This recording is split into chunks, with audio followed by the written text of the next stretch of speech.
सवाल ये दे रखा है, ठीक है।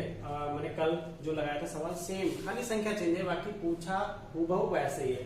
जैसे इसमें दे रखा है एचसीएफ इतना 120, 225 बराबर 15 है, तो एलसीएम ज्ञात कीजिए। उसमें क्या दे रखा था, उसमें दे रखा था 320 करके कुछ 306 और 657 9 दे रखा था एलसीएम। उसके बाद उसने पूछा था एलसीएम बताइए। बाकी संख्या चेंज है, पूछा सेम वैसे ही है, तो आप इस चीज को लगा सकते हैं। अगर जिसने भी देखा होगा तो ये सवाल आपको लगा सकता है। देखिए भैया दोबारा मैं फिर बता रहा हूँ, आप ध्यान से सुनिएगा, ठीक है। एचसीएफ आपको दे रखा है, एचसीएफ आपको दे रखा है क्या, एचसीएफ जो दे रखा है भैया वो दे रखा है 15, ठीक है।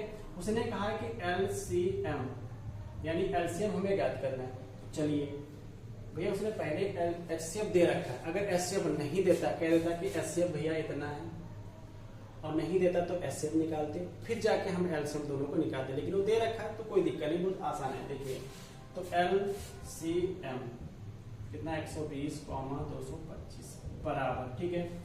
दोनों क्या लिखेंगे, दोनों संख्याओं का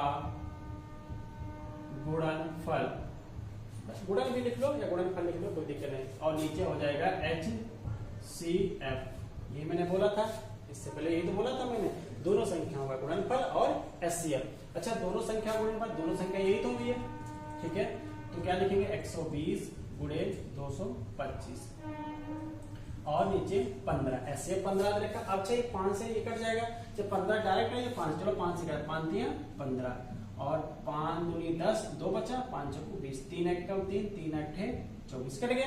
कितना बच गया भैया, बचा है आपके पास, यहाँ देख लीजिए इधर कितना बचा है 8 और 225। अब इनके आप गुणा कर लीजिए, यानी 225 कितनी 225 और 8 पंचे 40, हाथ से लगा 4, 8 दूनी 16, 16 4 20, हाथ से लगा 2, 8 दूनी 16, 16 2 18, यानी कितना आएगा भैया 1800।